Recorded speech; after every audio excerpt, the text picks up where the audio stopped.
Olá, uma boa noite a você que nos acompanha aqui na programação da TV Plan. E começa agora o programa Voto em Foco.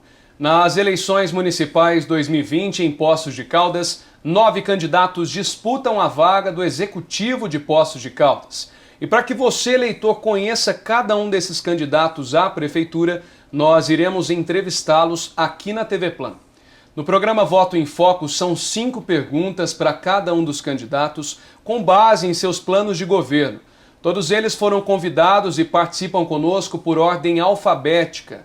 Diversos temas serão levantados e a resposta de cada um dos convidados será cronometrada. Eles terão até 5 minutos para cada uma de suas respostas. A Rede Sustentabilidade oficializou em 12 de setembro a candidatura de Flávio Henrique Faria à Prefeitura de Poços de Caldas. A escolha foi feita em reunião virtual realizada pelo partido. O escolhido a vice na chapa é o médico Luiz Carlos Simongini. Flávio Faria, de 47 anos, é professor e administrador e atualmente vice-prefeito de Poços de Caldas. Ele foi eleito vereador pela primeira vez em 2008 com 1.463 votos, sendo reeleito em 2012 com 3.244 votos. Em 2016 foi eleito vice-prefeito de Poços de Caldas e atuou até 2020 também como secretário municipal de Desenvolvimento Econômico e Trabalho. Bom, e o candidato já está aqui conosco. Professor Flávio, muito obrigado pela presença e disponibilidade também aqui com o Voto em Foco. Boa noite, Luiz Felipe Galo, boa noite a toda a população do nosso município e muito obrigado pela oportunidade para estar discutindo e avaliando aí esse momento tão importante para a nossa democracia, que é o processo eleitoral que estará sendo realizado no dia 15 de novembro, com todas as dificuldades aí com a pandemia, mas teremos eleições e um momento muito importante, muito marcante para a sociedade.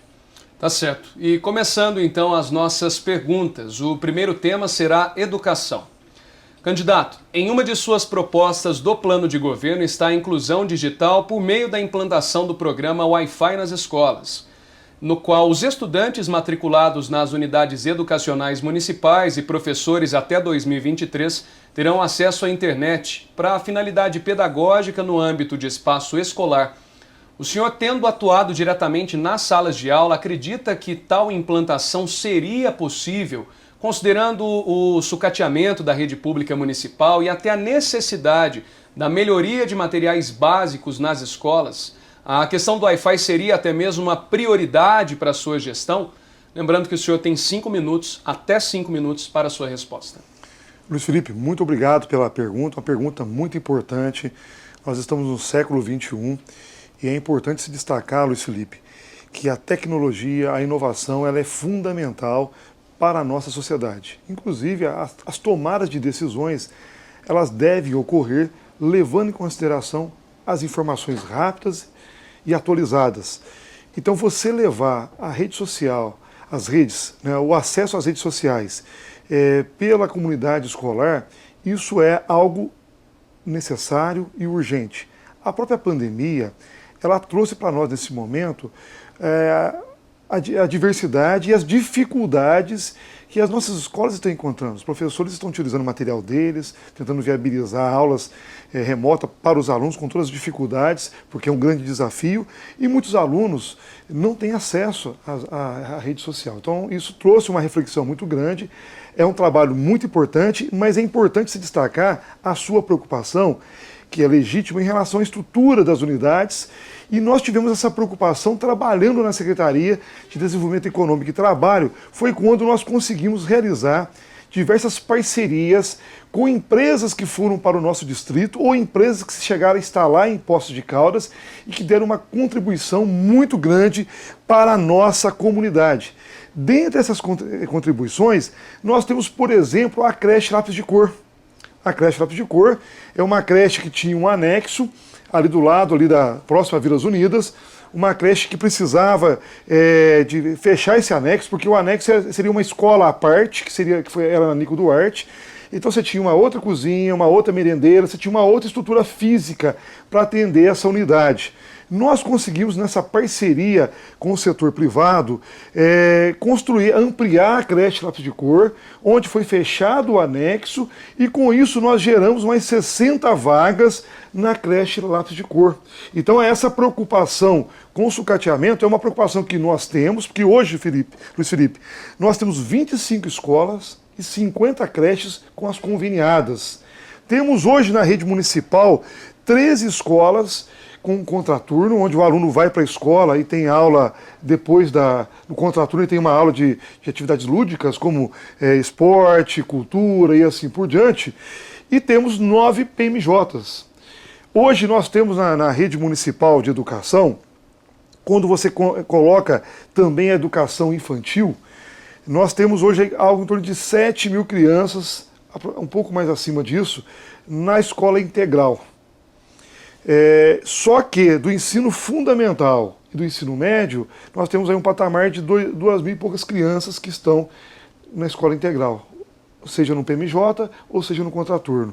Isso perfaz um total de 42, 43 crianças, levando em consideração a educação infantil.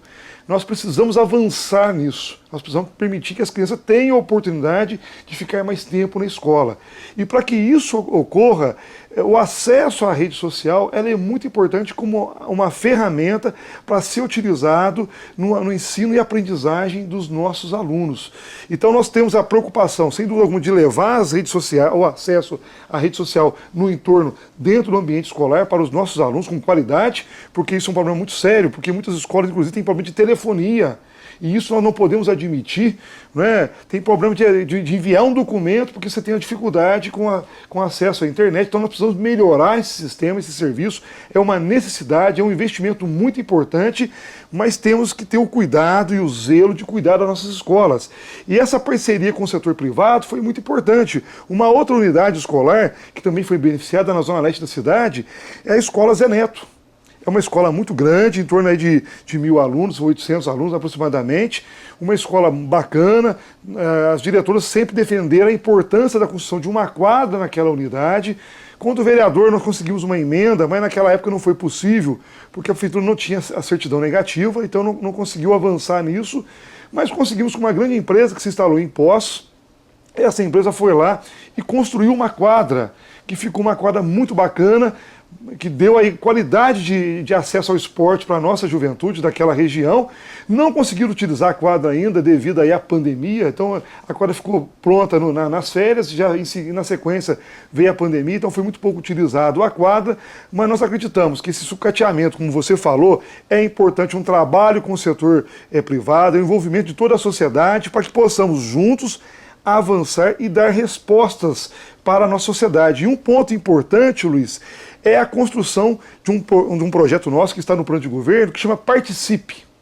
Nós queremos que a comunidade escolar, o professor, os alunos, a direção, a supervisão, que tenha acesso ao orçamento da educação, para que possamos priorizar. Como nós temos uma dimensão muito grande na nossa educação, com 3.200 servidores aproximadamente participando desse processo, então é importante que todo mundo se envolva nesse orçamento, participe desse orçamento, para que possamos construir as ações, levando em consideração as prioridades. Mas, sem dúvida alguma, investir em tecnologia da informação será fundamental para se avançar na qualidade do ensino do nosso município. Perfeito, candidato. Vamos para a próxima pergunta, o segundo tema. Candidato, como já citado, o senhor esteve por 4 anos, completando inclusive agora em 2020 o período, como vice-prefeito de Poços de Caldas. O vice-prefeito ele é o segundo em exercício no cargo do Executivo Municipal. No Brasil, esse representante é eleito através de voto direto de 4 em 4 anos, juntamente com o prefeito, de modo vinculado e, portanto, representa também cada um dos eleitores. Se você fez parte do governo anterior e não conseguiu executar o que hoje está em suas propostas, por que agora o senhor conseguiria? E ainda, se o senhor não teve voz nesses 4 anos, o senhor se arrepende de ter sido vice-prefeito de Poços de Caldas? 5 minutos para a sua resposta. Olha, muito obrigado pela pergunta, Luiz. Ô Luiz, eu fui vereador 2 mandatos em Poços de Caldas, como você mencionou. Eu fui vereador pelo Partido dos Trabalhadores. Em 2015, eu deixei o Partido dos Trabalhadores, fui para o Partido Rede, em 2015. Quando eu deixei o Partido dos Trabalhadores em 2015, o partido governava Poços de Caldas, o partido governava Minas Gerais e o partido governava o Brasil. Então eu deixei o partido no momento que ele estava, digamos, num saldo muito positivo perante a sociedade naquele momento, governando as 3 esferas do executivo brasileiro, municipal, estadual e nacional, quando eu estou referindo a Poços de Caldas. E nesse processo, Luiz, quando nós deixamos, fomos para a Rede, um partido pequeno, sem tempo de TV, com muitas dificuldades, com muitas limitações. Tivemos aí em 2016 um processo construído coletivamente com as pessoas que sempre caminharam comigo nesse processo, onde construímos aí um grande diálogo e foi definido a coligação. E eu entendo, Luiz, que a coligação naquele momento ela foi importante, 2016, teve um resultado satisfatório, que foi aí o resultado positivo nas urnas, mas nós temos uma forma de fazer política muito importante, que é a de construir coletivamente, que ter palavra. Eu não posso assumir um compromisso com você, Luiz, e depois eu não cumprir. Isso é muito ruim, as pessoas gostam e elas esperam do político na nossa vida, no nosso dia a dia. Nós temos que ter palavra. Isso é fundamental, isso é muito importante nesse processo. Então nós fizemos parte do governo, sempre disposto a contribuir, a colaborar com as medidas aí em relação ao nosso município, mas também, como você falou, eu sou o segundo homem nesse processo, mas a própria Constituição e a própria lei orgânica nossa deixa muito claro que eu só tenho assim, o poder de decisão na ausência de quem? Do chefe do executivo. E aí nós vamos respeitar, nós tivemos muito respeito durante esses 3 anos e meio, não fizemos nenhuma crítica ao executivo municipal, nenhuma crítica, tivemos muito respeito, porque nós entendemos que quando foi eleito para atender e trabalhar pelo povo. Então a população ela não quer conversa furada, ela quer uma resposta rápida e eficiente para as suas necessidades. Então nós tivemos muito zelo, muito cuidado, mesmo não tendo oportunidade de trabalhar mais, de construir coletivamente as ações do governo, nós respeitamos, mas acreditamos, desde o início do momento de 2017, que era possível se fazer um trabalho diferenciado, era possível se fazer um trabalho construindo coletivamente as ações, inclusive potencializando o servidor, potencializando o funcionalismo. Não é só repasse, que eu digo, da inflação para o servidor, não. Nós precisamos valorizar a categoria. Eu vou te dar exemplo. Nós temos os agentes de saúde em endemias, Luiz. Eles precisam de um plano de carreira, eles precisam ser valorizados. São pessoas que estão aí nesse sol escaldante, trabalhando, levando, defendendo o nosso município, buscando valorizar a nossa saúde da atenção básica, e são pessoas que precisam de um plano de carreira e não conseguiu se avançar. E nós entendemos que é importante se avançar para atender essas pessoas. Então é importante que o servidor tenha vez e voz, porque quem toca o dia a dia da prefeitura, do funcionalismo, é o servidor público. Então é preciso construir as políticas públicas com ele, valorizando as suas ideias. Eu vou te dar exemplo do Postos Fácil. O Postos Fácil, nós convidamos os servidores que atuam nas diversas secretarias, que era uma demanda antiga por parte do Conselho de Contabilistas. O Postos Fácil se tornou uma realidade, a CIA também passou a defender essa ideia, essa tese. O Postos Fácil foi elaborado pelos servidores que fizeram um diagnóstico das dificuldades da abertura de empresa em Poços de Caldas e, posteriormente, apresentaram soluções e se tornou um Postos Fácil na Marechal Deodoro, que é hoje algo muito importante para atender o setor produtivo, para atender o setor empresarial do nosso município. Então nós respeitamos... Apenas para responder a pergunta que foi feita, o senhor se arrepende de ter sido vice-prefeito devido a esses moldes que o senhor não concordou? Não, porque veja bem, Luiz, nós temos o ônus e bônus. E ter sido vice-prefeito foi importante, mesmo não tendo um espaço ativo dentro do governo, foi positivo que nós tivemos uma secretaria, que contribuímos na secretaria de forma muito bacana e muito positiva, mas por outro lado também, hoje nessa disputa eleitoral, eu tenho uma visão não só do legislativo como vereador, mas também uma visão bacana, legal, de alguém que estava observando ali dentro do executivo as necessidades e gargalos importantes que serão necessários medidas significativas para ter uma eficiência administrativa. E isso só foi possível tendo sido vice-prefeito e observando o que estava acontecendo. Então nós temos um grande orgulho de estar representando a nossa sociedade, o nosso povo, e nós queremos com dignidade, com trabalho, dar resposta para o povo com ações importantes e necessárias na transformação da vida da população de Poços de Caldas. Tá certo, candidato. Agora será a terceira pergunta. Ainda no tema cargo público. A Lei Complementar 64 de 1990 prevê em seu artigo 1º, parágrafo 2º, uma regra específica para os vices, segundo a qual eles podem candidatar-se a outros cargos, preservando seus mandatos, desde que nos 6 meses anteriores ao pleito não tenham sucedido ou substituído o titular. Segundo a lei, como pretende conciliar, candidato, a campanha eleitoral e ainda continuar exercendo a sua profissão como vice-prefeito, que, aliás, lhe traz uma remuneração de cerca de R$15 mil mensais? Sim, esses R$15 mil bruto, como você está falando, né? Destacando, Luiz, que ser vice-prefeito, isso acontece em todos os prefeitos que estão disputando a reeleição.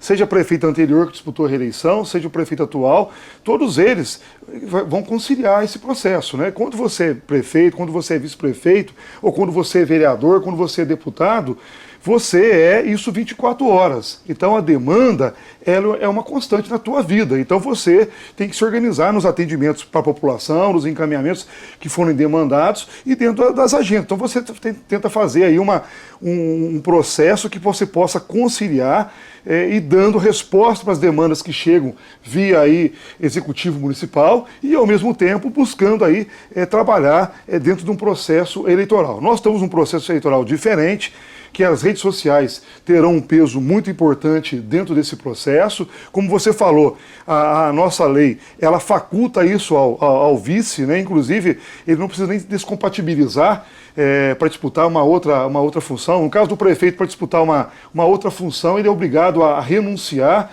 No caso do vice, isso não acontece, mas todas as pessoas que têm cargos, elas vão estar fazendo a sua campanha, naturalmente, dentro desse processo. Quando fui vereador também, nós participamos do processo. Isso faz parte. Agora, você não pode deixar que a campanha, né, sobreponha também as necessidades e as importâncias que são demandadas pela tua função. Mas sempre a gente foi trabalhador, sempre gostou de servir, de dar resposta para os anseios. Você mesmo, quando foi repórter, eu era vereador em Poços, você acompanhou muito o nosso trabalho. Então a nossa função é trabalhar. Nós gostamos de trabalhar e de servir a população. E tenho um grande orgulho de ter sido vereador, um grande orgulho de ter sido vice-prefeito, gostaria de ter tido mais vez e voz para construir as ações em prol do nosso município, mas é muito tranquilo essa situação, Luiz, é muito tranquilo, porque as demandas vão surgir, e isso aí acontece em todos os municípios brasileiros, nos 853 municípios de Minas Gerais, onde você tem reeleição,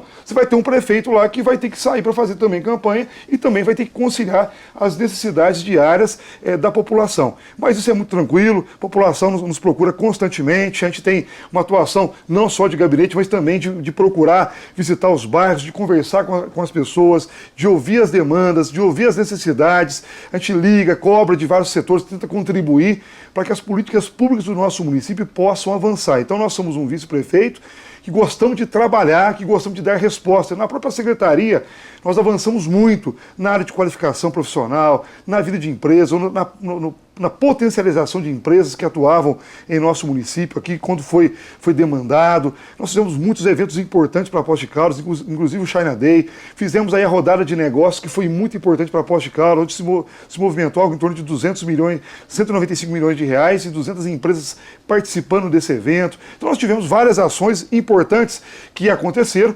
Agora, a sua pergunta é muito clara. Nós continuamos como vice, vamos trabalhar como vice e vamos conciliando tanto a nossa campanha como também aí as nossas demandas diárias da Prefeitura. E só um adendo, a questão da não divulgação da agenda de campanha do senhor até o presente momento tem alguma coisa a ver com essa conciliação do serviço enquanto vice-prefeito e também como candidato à Prefeitura, ou foi uma coincidência? Não, é que nós estamos num processo de organização de campanha, não é? A gente estamos planejando a nossa estrutura de campanha, a estrutura do processo que vai para a rua, que vai para programa de TV. Então, nesse momento, a gente não está com uma agenda exaustiva aí de campanha. Então, nós temos contato, conversamos com pessoas, mas nesse momento aí nós estamos nos organizando e brevemente estaremos divulgando aí a nossa agenda. Isso aí é público, não tem nenhuma dificuldade de estar divulgando a nossa agenda, mas dentro de um planejamento. Né? Não adianta eu divulgar uma agenda para você para falar que está fazendo e algo de repente não está fazendo a agenda. Então, a gente tem que divulgar as coisas quando estiver de fato acontecendo esses encaminhamentos. Certo, candidato, o senhor tem 50 segundos ainda, gostaria de concluir sobre o tema? Não, eu gostaria de agradecer muito a oportunidade da população de Poços de Caldas, de ter sido vereador, de ter sido vice-prefeito. Isso é uma grande honra numa cidade que nasci, numa cidade que cresci, no bairro São José, com muitas dificuldades, com muitas coisas do dia a dia que sofremos de forma familiar. Não foi fácil, mas para mim é uma honra essa oportunidade de ter chegado a vice-prefeito de Poços de Caldas. 20 segundos. E sem dúvida alguma isso me permitiu conhecer muito mais a nossa cidade e mostrar que nós temos condições de fazer um bom trabalho em prol da nossa população. Tá certo, o tema agora será segurança pública. Entre as suas propostas de plano de governo está inserido o estudo para ampliação do quadro efetivo da Guarda Municipal. Diversas administrações vêm e vão, sinalizam o desejo da realização de concursos para guardas municipais, inclusive na qual o senhor esteve como vice-prefeito, está como vice-prefeito, mas ninguém efetivou essa ampliação. Ao seu ver, qual a dificuldade de se ampliar o efetivo local para a GCM e ainda, se nessa ampliação, que deve ser estudada em sua gestão segundo o plano de governo, o senhor faria adaptação junto à Lei 13.022 das guardas municipais? Olha, é bom destacar isso, né? Estou como vice-prefeito, como você falou, né? E o vice-prefeito ele não assina, né? Quem toma as decisões é o prefeito. Então, ou seja, ser vice-prefeito não significa que aquilo que eu defendi ou aquilo que eu sonhava foi possível realizar, porque as decisões elas são pautadas na mão do prefeito. Então, o prefeito que toma as decisões, os rumos da administração. E nós temos que respeitar. O prefeito foi eleito democraticamente e ali vai tomar as decisões dentro daquilo que ele julga interessante, que ele julga melhor para a nossa cidade. Em relação à Guarda Municipal, nós temos que entender que é muito importante. Quando se fala de segurança pública, nós sabemos que é preciso uma grande integração com a Polícia Militar, com a Polícia Civil, para levar segurança para a nossa comunidade, para a nossa sociedade, mas também é preciso você ter um efetivo que atenda. Agora, como a gente falou, é preciso levantar dados, estudos, porque inclusive para fazer concurso agora eu tenho uma dificuldade. Nós temos na Constituição de 88 que o acesso ao serviço público era mediante o quê? Mediante concurso. E para se fazer concurso hoje, eu tenho que mudar o regime. O regime da prefeitura hoje é seletista. E nós precisamos implantar o estatutário. É claro que implantar o regime estatutário não significa que quem hoje é seletista vai virar estatutário. A defesa que eu sempre fiz enquanto vereador e também faço até hoje é que estatutário seja as novas pessoas que ingressem no serviço público. Então isso é preciso se fazer essa adequação, inclusive para liberar, para surgir novos concursos, porque o concurso para acontecer, ele precisa de uma demanda do Tribunal de Contas, você precisa mandar para o tribunal para ele liberar o concurso, e para isso você tem que também mudar o regime, e também temos uma grande preocupação. Não adianta, nós temos um estudo que é importante, que é necessário, porque inclusive, dentro do nosso plano de governo, é uma defesa muito grande das escolas municipais e das escolas estaduais, a necessidade, em algumas escolas, da presença da guarda municipal.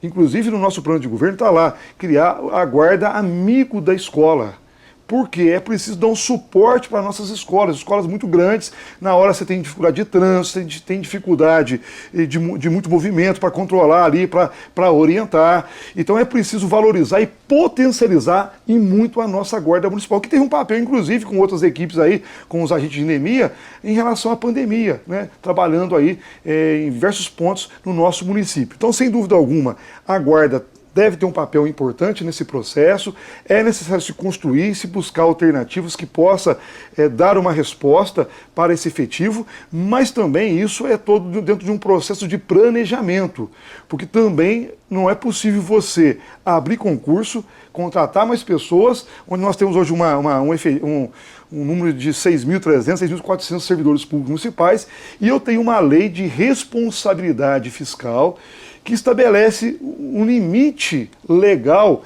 para se gastar com a folha de pagamento.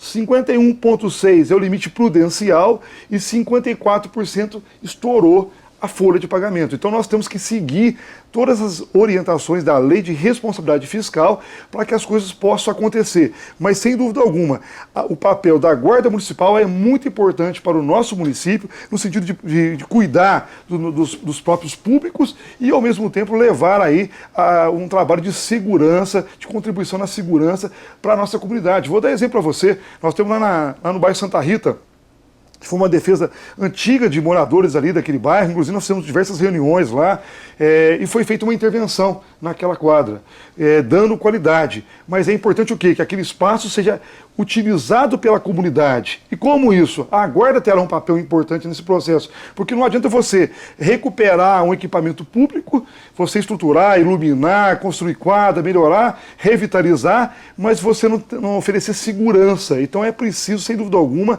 revitalizar, mas é preciso permitir que a população tenha segurança na utilização desses equipamentos. E sobre a Lei 13.022, que é do armamento das guardas municipais, né? Isso aí é uma lei federal, mas nós temos que ter a consciência que para aplicar é uma lei federal, então você tem que estar em sintonia com a legislação federal, porque nós temos lei federal, lei estadual e a lei municipal. E sempre quem manda são as leis federais. Mas tudo dentro de um processo de valorização, de construção. Nós não podemos, por exemplo, discutir algo de armamento em nosso município sem ter estrutura, porque a lei não fala só sobre isso, mas sem estrutura de implantar. Então isso eu creio que é uma coisa muito a longo prazo para estar se implantando aí isso no nosso município. Eu não vejo nesse momento essa possibilidade de estar se implantando aí o armamento para a Guarda Municipal. 10 segundos. Mas eu vejo que é importante se destacar e potencializar a Guarda Municipal com um papel significativo aí na segurança pública do nosso município, na contribuição. Certo, agora nós vamos à última pergunta, candidato, e será sobre saúde. Seu programa de governo prevê a implementação de uma escala de horário estendida para funcionamento das unidades básicas de saúde para assegurar atendimento ao trabalhador. Atualmente, as unidades básicas de saúde, de uma forma geral, elas ficam abertas até às 17 horas, até mesmo nesse momento de pandemia.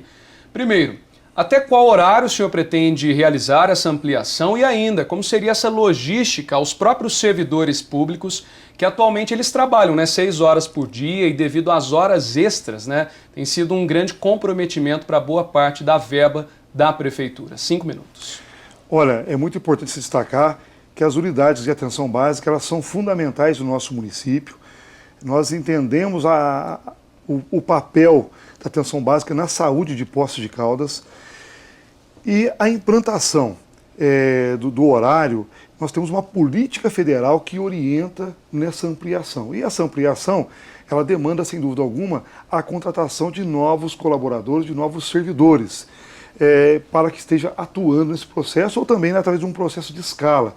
Então é um processo que vai ser planejado, que vai ser construído coletivamente, como nós construímos o nosso plano de saúde, foi construído coletivamente, ouvindo as demandas, ele está muito realista das demandas, porque muitas vezes, Luiz Felipe, o sujeito trabalha, ele sai de casa às 6 horas da manhã e ele volta às 18 horas. E ele precisa passar por um médico, ele precisa de uma orientação na unidade básica de saúde e ele não consegue, ou precisa pegar um remédio da pressão, e ele tem essa dificuldade, ele precisa, de repente, se ausentar do trabalho ou sair mais cedo do trabalho para poder procurar a unidade. Então nós precisamos estar em sintonia com as necessidades da população e também valorizando o servidor, respeitando o servidor, para que ele possa também participar desse processo, mas de uma forma tranquila, de uma forma que possa aí trazer um ganho tanto para o servidor como também para a nossa população. Então é muito importante destacar que não só essa questão de você esticar para 19 horas o atendimento, ampliar, mas também é importante destacar que nós temos aí uma outra defesa importante no plano de governo, que é a descentralização dos exames médicos. Hoje os exames eles estão centralizados na Secretaria Municipal de Saúde. E nós queremos que as unidades básicas de saúde possam ter essa autonomia, porque a partir do momento que o médico esteja atendendo o usuário e avalie a necessidade daquele usuário, o médico possa prescrever ali, naquela emergência, naquela avaliação técnica que o médico vai obter ali com o seu paciente, com o seu usuário, ele vai encaminhar. Então, ao invés de você demandar isso para a Secretaria de Saúde, você vai ter um poder de resolução ali na unidade básica. Então, isso também foi uma ação importante que nós estamos levando em consideração as necessidades e demandas, como também temos que consolidar mais a questão do atendimento odontológico. Nós temos unidades básicas importantes hoje que já têm o atendimento odontológico, mas temos que ampliar o atendimento odontológico para todas as unidades básicas, paulatinamente, para que a população também possa ter acesso a esses importantes serviços na parte odontológica. Então, tudo isso significa que você, ampliando o horário, você vai permitir que a população tenha um horário melhor para procurar aqueles que estão trabalhando, que estão se dedicando dia a dia no seu trabalho e não conseguem, durante o horário administrativo, estar procurando a unidade. Então, nós temos políticas federais norteando nesse sentido. E, por outro lado também, Luiz Felipe, nós temos uma outra defesa em relação às unidades. Nós temos que avançar mais aí em relação aos exames clínicos. Algumas unidades já fazem isso aí, uma grande parcela, mas nós temos que avançar não só para todas as unidades, mas também temos que destacar que é importante o paciente pegar na sua unidade ali os exames. Então, assim, são ações importantes. Essas dos exames foi uma defesa que a gente fez lá no início e ela começou a ser utilizada já no município, uma ação importante que precisamos avançar nessa ação para dar agilidade e rapidez. Eu sei que a tua pergunta não é sobre isso, mas também gostaria de destacar a importância da luta e a defesa do Hospital do Câncer em nosso município. Nós tivemos aí, em 2015, um convênio cancelado, eram dois convênios, um de 6 e outro de 4 milhões, que seria a construção de um hospital ali de frente à Santa Casa, ali, que foi adquirido pela Santa Casa aquele espaço, para construir o hospital. Em 2015, o governo do estado, em sintonia com o governo municipal, cancelou esse convênio, que era com a Santa Casa, e lamentavelmente nós perdemos essa importante ação do governo do estado em Poços de Caldas.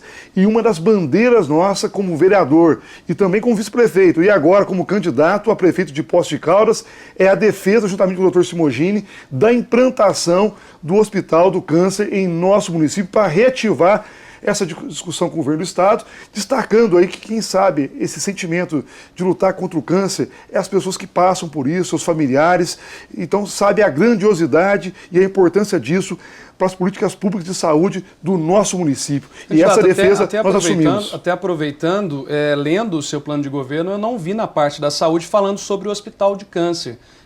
Foi algum equívoco ou até mesmo junto à área da saúde de uma forma geral, o senhor já vai levantar essa bandeira? Não, essa bandeira já está na nossa campanha. Ela não constou de fato aí no nosso plano de governo, porque é uma luta, né? Ela não é uma ação que depende única e exclusivamente, digamos aí, de ações do Executivo Municipal, mas que depende de ações do governo estadual. Então o nosso compromisso, a nossa bandeira é de defender isso juntamente ao governo do estado para que possamos reativar essa negociação e possamos aí trazer aí, que não é um ganho só para Poços, é um ganho para Poços e quase 800 municípios que trazem seus pacientes aqui para fazer o tratamento aqui de oncologia em Poços de Caldas. Então nós acreditamos muito aí na importância desse processo para Poços de Caldas e para a região.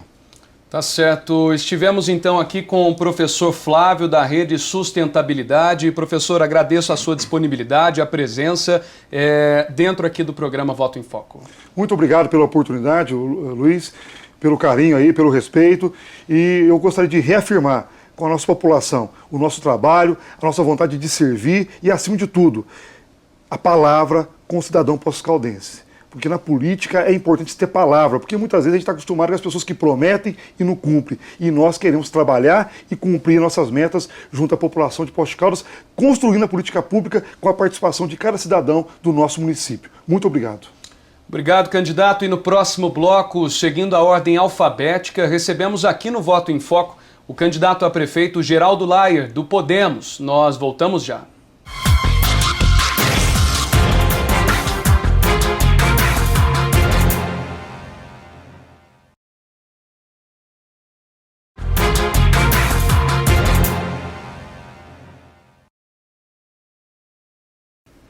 Estamos de volta com o Voto em Foco e seguindo com nossas entrevistas em ordem alfabética aqui na TV Plan.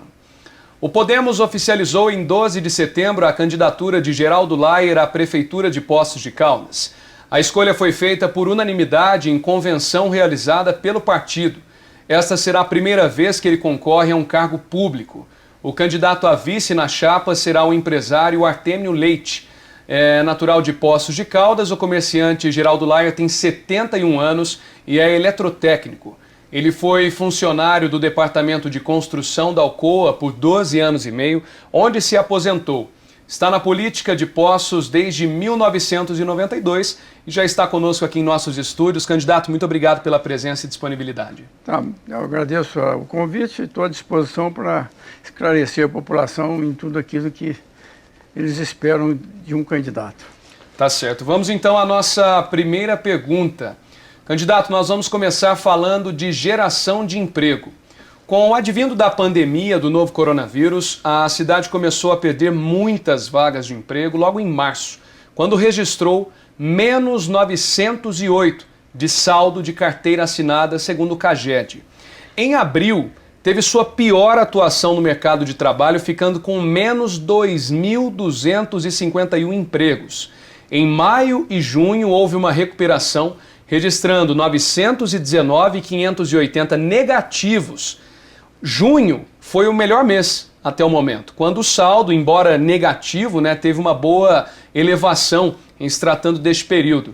Para termos uma noção, Poços de Caldas fechou o ano de 2019, voltando um pouquinho, com saldo positivo de 678 vagas. Foram 21.443 admissões contra 20.755 demissões. Então, um saldo aproximado de 650 vagas em um ano. Entre as suas propostas de recuperação de nosso município está a questão da geração de 7.000 empregos nos próximos 4 anos. Daria uma média de 1.750 empregos por ano. Como você pretende reaquecer o mercado, principalmente após a pandemia, e ter essa crescente geração fora dos padrões atuais de nossa Poços de Caldas? O senhor tem até 5 minutos para fazer a sua resposta. Bom, a questão...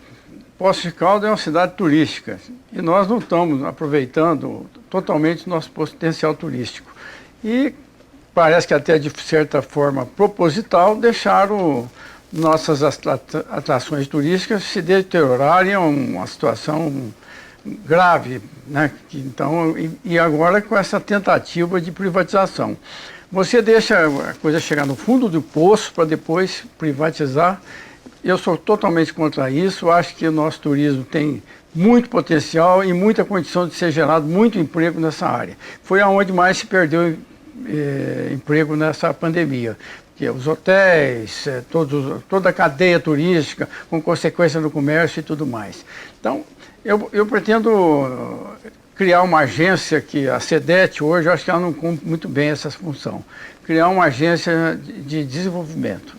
E, através dessa agência, criar oportunidades, inclusive alocar algum dinheiro, alguns recursos do DME, que hoje vai tudo para a folha de salário, para essa agência, para que ela tenha um suporte financeiro para quem queira iniciar negócios na área de turismo e outras na cidade para gerar emprego, que é a única forma. Nós não podemos ficar acreditando que vai vir firma de fora para Poços, nessa situação econômica toda, gerar emprego aqui para nós. Nós temos que resolver os nossos problemas aqui.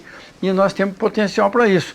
E isso é o grande possibilidade do turismo. Nós temos que melhorar a situação que a gente tem, criar novas atrações, que assim a gente vai gerar emprego para muita gente em Poços de Caldas. Além de agilizar um pouco as liberações no planejamento da prefeitura, que trava muito a construção civil de Poços de Caldas, com as suas dificuldades de aprovação de projeto e tudo mais, e também você vê quando vem empresa de fora aqui, a nossa burocracia é muito grande, acaba fazendo essas pessoas desistirem de estar lá em Poços de Caldas.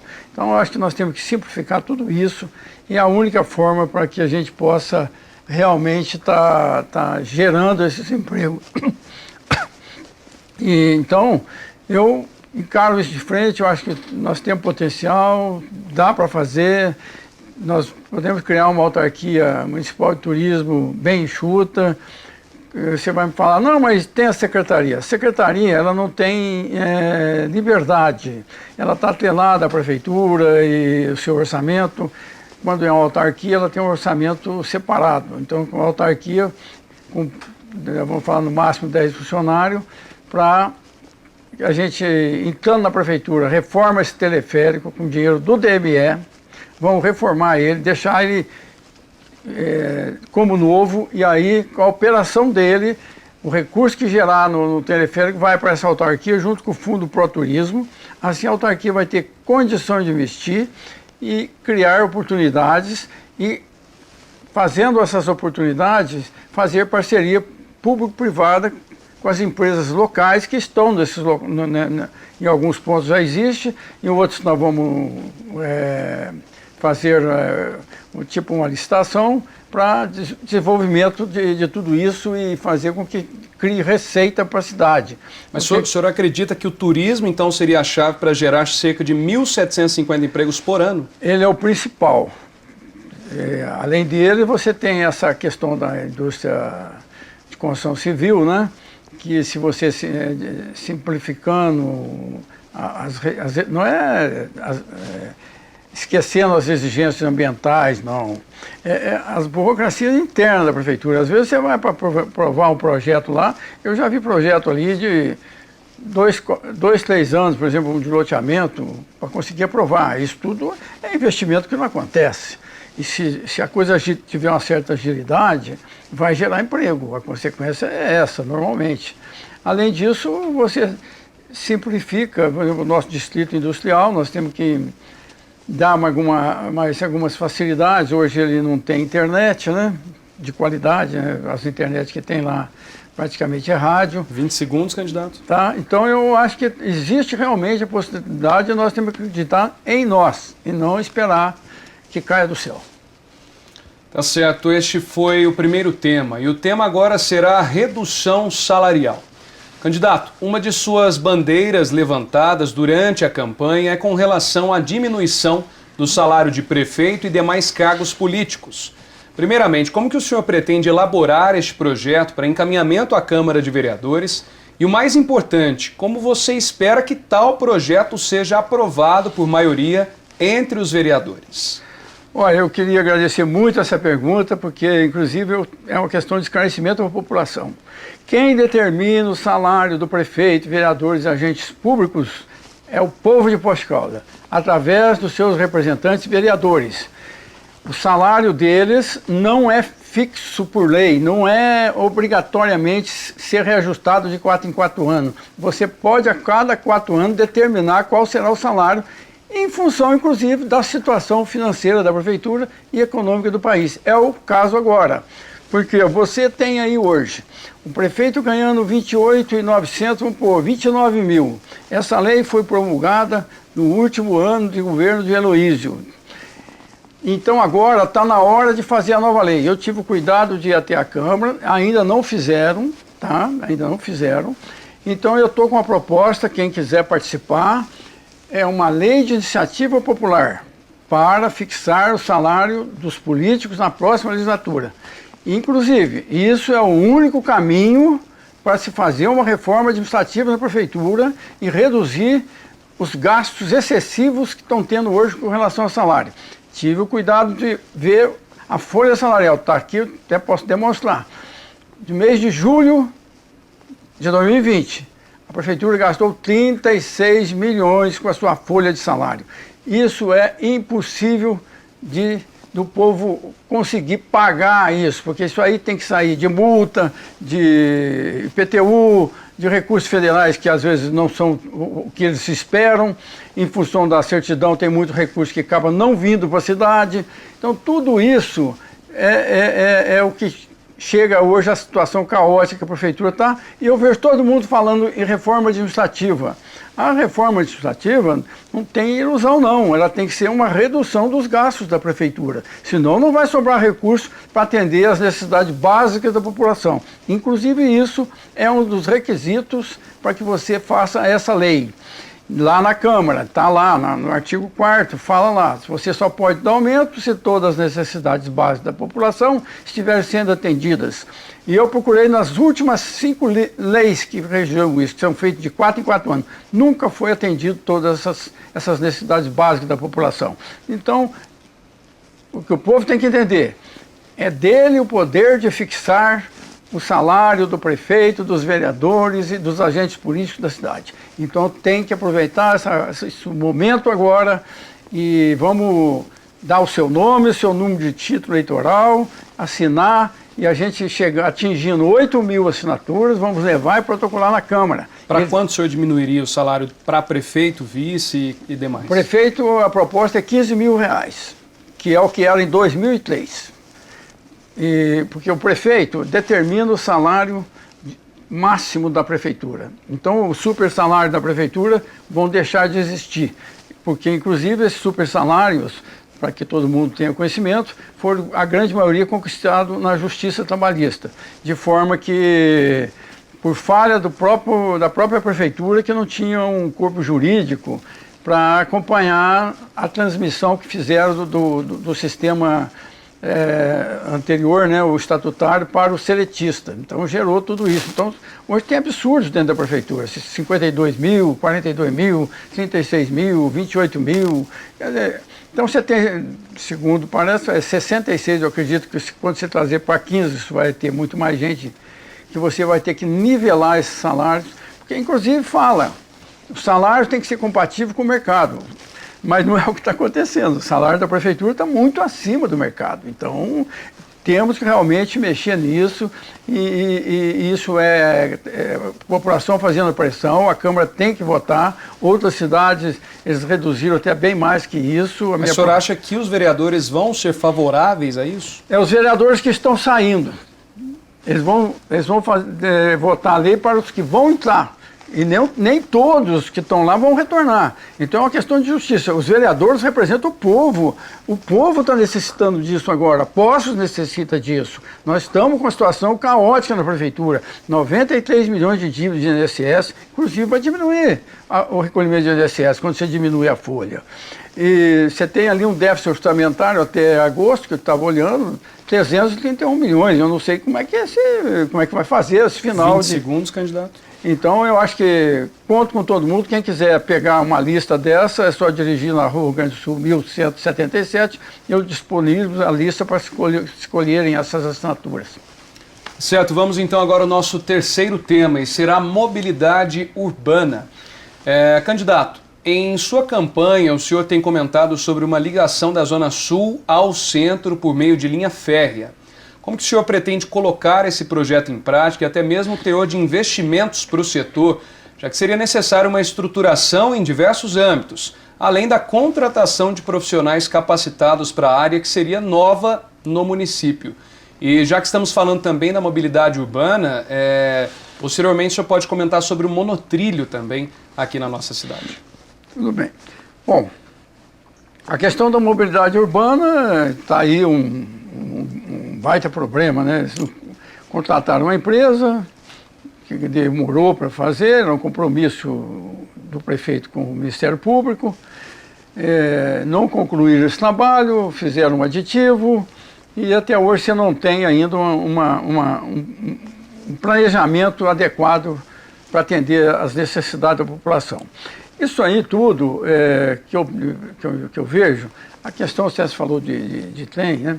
Seria como se fosse um VLT que tem nas capitais, Mas por quê? Mas Poços de Caldas só tem 170 mil habitantes, por que nós vamos fazer isso aqui? Porque existe já uma facilidade pronta, que é o leito da ferrovia está pronto, é só questão de... O investimento não é tão alto para você colocar isso daqui da estação Bugiana até lá o distrito industrial, se atenderia a PUC, aqueles bairros no entorno, o distrito industrial, que aí se daria facilidade de transporte para quem quer instalar aqui, que esse é um dos requisitos, porque se a fábrica instala lá, ela tem que contratar ônibus, isso acaba ficando um custo elevado. Se você já tem uma situação pública de transporte oferecendo, já é um atrativo para que as empresas se instalem lá. E de lá você tem um ramal que antigamente atendia a Alcoa e ele foi desativado também. Então você usaria esse leito e chegaria até a Zona Sul. Com isso você desafogaria muito o trânsito central, porque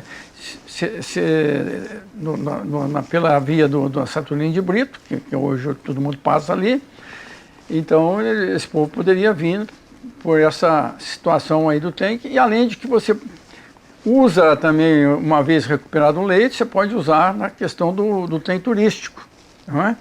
Então aí você pode, porque da estação Bauxita até Água da Prata, São João, o trem funciona normalmente.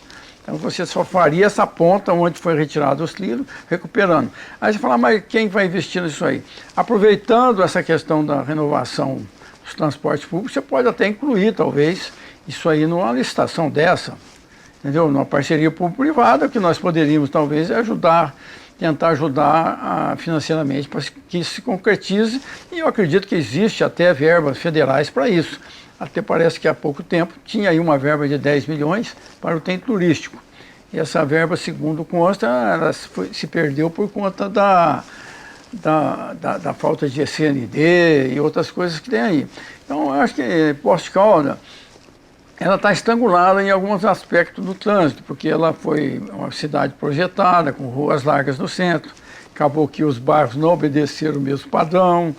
Hoje você tem uma João Pinheiro muito congestionada, e agora ainda vem aí, parece que o CONTRAN aprovou aí corredor de moto. Eu não sei como é que você vai colocar corredor de moto na João Pinheiro, se você já é bem estrangulado as 3 faixas. Talvez aí você talvez tenha que tirar aquela pista de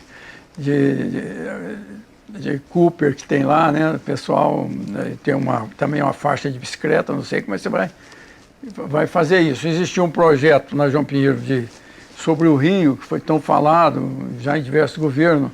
Não sei se esse projeto realmente existia e tinha possibilidade de conseguir financiamento para a execução, porque aí você vai no Ministério das Cidades para que isso se transforme numa realidade. Mas agora nós estamos já aí, infelizmente, esse governo não vai conseguir terminar essa licitação do transporte público. Eu acho que ele tem que refazer esse edital. Talvez aí a gente converse aí com o pessoal da promotoria e podemos fazer aí uma força-tarefa e conseguir fazer uma adequação para o melhor com relação a tudo isso para a nossa cidade. E dentro da pergunta também o monotrilho, candidato? O monotrilho acabou sendo um cavalo de Troia, né? Porque comprou aquilo lá, para desmontar vai custar não tem nenhum valor, né? Eu acho que ele comprou no escuro, sem uma previsão orçamentária para isso, e sem como é que ele vai, o que vai fazer com aquilo. Então, o que o senhor faria? Nós agora teríamos, o abacaxi está aí, né? Então nós vamos ter que chamar um grupo de pessoas, criar para ver que solução podemos dar para isso. Já ouvi diversas ideias, fazer uma ciclovia por cima, fazer um jardim, né? Mas a transporte mesmo teria que realmente chamar empresas do ramo. Diz que tinha um pessoal da Alemanha que ia dar um jeito, mas parece que o pessoal da Alemanha sumiu, 20 né? segundos. Então eu acho que realmente é um problema muito sério que nós temos que encarar de frente e tentar ter a solução, ver se conseguimos colocar ele em funcionamento, que eu acho, vamos ver. Certo, agora nós vamos falar sobre o restaurante popular.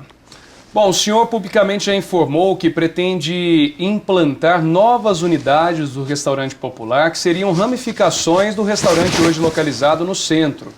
Na sua opinião, qual a necessidade desta regionalização só aqui em Poços, do restaurante, a viabilidade até em questão financeira do investimento necessário e até se com a implantação de novos restaurantes o valor seria reduzido aos usuários ou se haveria até algum reajuste positivo. Bom, a questão do restaurante popular, existe um programa federal que é da segurança alimentar. Foi nesse sentido que eles foram instalados. E você vê, Belo Horizonte parece que era R$1. E nosso aqui era 2. Aí, com essa penúria que a prefeitura ficou, questão financeira, foram penalizar os mais necessitados. Simplesmente dizendo que não, tem muita gente que não precisa que está comendo lá. Então, não é por aí o caminho. Eu vejo o seguinte, hoje ele está sendo localizado no centro de Poços de Caldas. Então, o pessoal das áreas, vamos supor assim, menos favorecidas, para vir comer tem que pegar um ônibus. Então, parece que só os aposentados que vêm. Então, eu acho que a Zona Sul merece realmente ter um entreposto, né, para distribuir comida lá, e o outro na Zona Leste, que é as duas situações mais populosas da nossa cidade e onde tem uma grande concentração de pessoas e que seria uma garantia de alimentação para a população que num momento qualquer está atravessando dificuldades. Isso aí, nós temos que prever que qual é o resultado desse desemprego, já tem muita gente em dificuldade, que não é vergonha de dizer isso. E eu acho que nós temos que, o poder público tem que pensar em atender a necessidade do seu povo. Então, isso aí eu estive até olhando, perguntei para saber quanto que custa o restaurante popular por um município por ano, me falaram um número que eu achei até pequeno, falou 500 mil, 800 mil, entendeu? Que seria o diferencial entre o que eles arrecadam e o custo real, né? Então, eu acho que a prefeitura pode muito bem custear esse incentivo à alimentação da sua população, sem se sacrificar todo mundo, porque hoje foi uma grita total quando ele aumentou, acho que foi totalmente uma falta de sensibilidade ter aumentado isso, baseado em critérios de que pessoas não necessitavam, almoçavam lá. Eu até, vou ser sincero, almocei 2 vezes lá. Uma vez no São Benedito, foi 2 no São Benedito, porque teve reforma aqui, foi para o São Benedito. Mas isso aí é o mínimo que nós podemos fazer para atender a nossa população agora nessa dificuldade toda que vai vir pela frente. Porque você vai dar uma cesta básica, a pessoa tem que cozinhar, tem que ter gás, tem que ter tudo. Às vezes está numa dificuldade tão grande que não tem condição. Agora ainda com a questão escolar aí, que ficou todo mundo fora da escola, quantas pessoas não estão passando dificuldade em função dos seus filhos não irem para a escola e não se alimentarem na escola. Falaram que ia pegar a cesta básica em casa, não sei se isso ocorreu, mas também já não é a mesma coisa. A criança, quem tem 3 filhos, vai os 3 para a escola. 3 almoçam lá, já volta com lanche, tudo. Quer dizer, é completamente diferente. Então, hoje eu acho que está bem difícil para esse povo. E respondendo à pergunta, com essa implantação regional aqui em Poços, né, em outras regiões, o senhor abaixaria o preço ou haveria um aumento? Não, eu abaixaria. Eu acho que tem que voltar aos R$2. Entendeu? Porque aí a gente vai custear, a gente não vamos fazer uma análise financeira, mas pelo que eu vi, não é tão grande você subsidiar em dinheiro isso aí.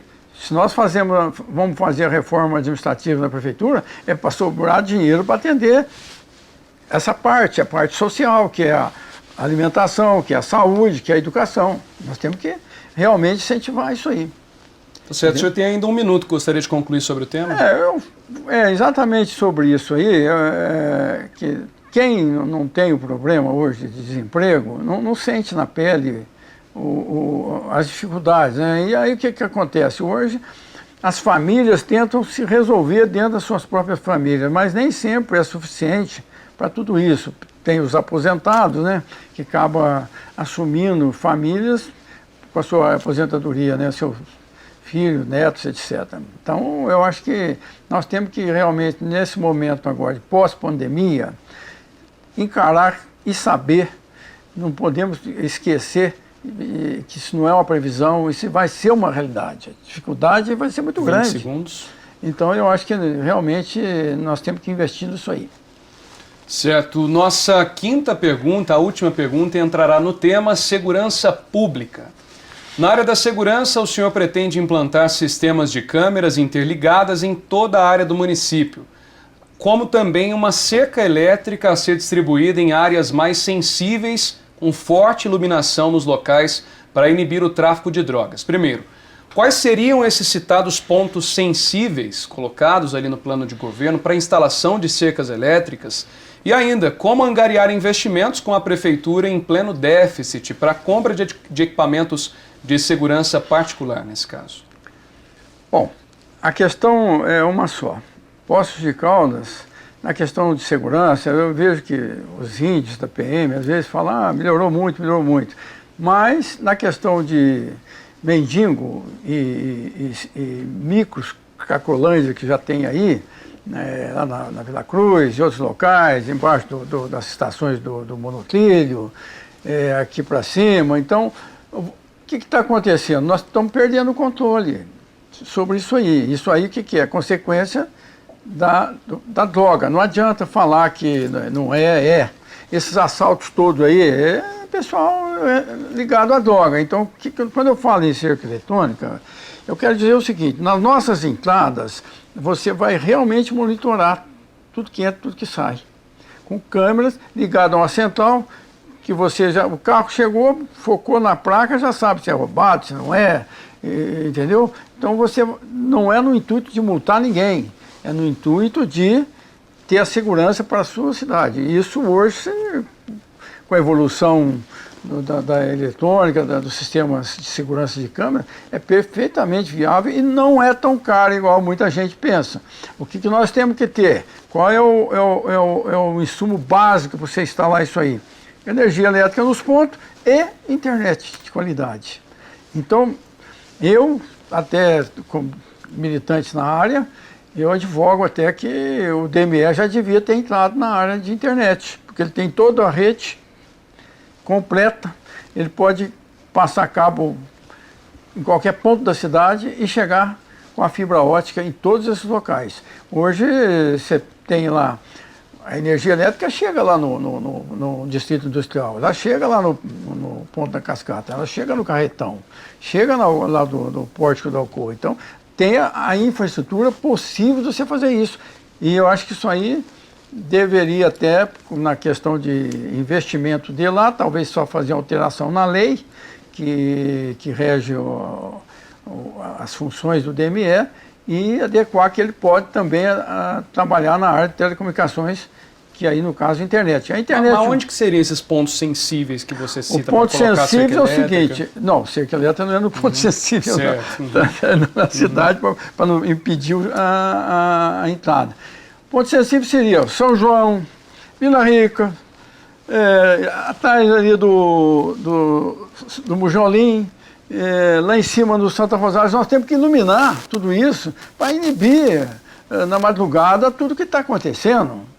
E isso hoje, eu vejo até que o DME agora está com a iluminação de LED, não sei se você observou aí, algumas avenidas, está com uma beleza aí. É isso que nós temos que fazer, gente, para inibir, aí você pega ali na avenida o Birajara Moraes ali, ali eu passo aí de vez em quando de noite, mas, então, porque é escuro e tal, você propicia acontecer isso. Aquele bosquezinho que tem no final dela, lá em cima, no 7 milha. Então, nós temos que dar um jeito de diminuir. Isso é uma responsabilidade do prefeito, porque a consequência disso está muito grande nas famílias. Quando era só nas famílias de elite, a família dava um jeito, pagava a clínica, pagava não sei o quê. Hoje não, atinge todo mundo. Não tem distinção de classe social. E eu converso muito com uma amiga que trabalha aí no CRAS, e ela me falou outro dia, Geraldo, isso aqui é uma política de enxugar gelo. Não tem como. Porque o principal hoje, em questão de segurança, é droga, não adianta. Você viu a apreensão que teve agora? 26 quilos de crack. Você viu que dá isso? 500 mil reais em pedra. Num apartamento lá no Itamaraty. E só chegou porque é uma denúncia anônima. De certo, os donos se desentenderam e alguém dedou. Então nós temos que realmente inibir a chegada disso aqui. Não adianta você querer pegar os aviões que estão ali perto aqui na praça aqui do Palace, né? Ou lá atrás, ou lá perto da rodoviária antiga, na Urca, né, atrás lá. Então não é só pegar a ponta, que a ponta leva lá, no outro dia está na rua. Então nós temos que, como a Polícia Federal está fazendo agora, ela está sufocando o tráfico no Brasil, atacando as grandes fortunas que eles acumularam. E está no poder financeiro. E nós aqui temos que realmente encarar isso de frente, porque é um mal que atinge a todas as famílias e nós temos que diminuir essa incidência. Perfeito. Bom, gostaria de agradecer o candidato Giraldo Laier do Podemos pela disponibilidade e participação também aqui no programa Voto em Foco. Viu, candidato? Obrigado pela sua presença e disponibilidade aqui conosco. Não, é um prazer. Qualquer dúvida pode me endereçar, que eu esclareço. Eu acho que qualquer sugestão também a gente vai acatar, porque eu acho que as ideias não são só minhas, nós devemos encarar a recuperação da nossa cidade todos juntos. E juntos nós podemos 19. Tá certo, o Voto em Foco volta no próximo sábado, onde nós iremos receber mais 2 candidatos à Prefeitura de Poços de Caldas. Pela ordem alfabética, os próximos entrevistados serão os candidatos Geraldo Tadeu, do Republicanos, e João Alexandre, do Solidariedade. Então, a você que está conosco, muito obrigado pela audiência e até a próxima. Boa noite.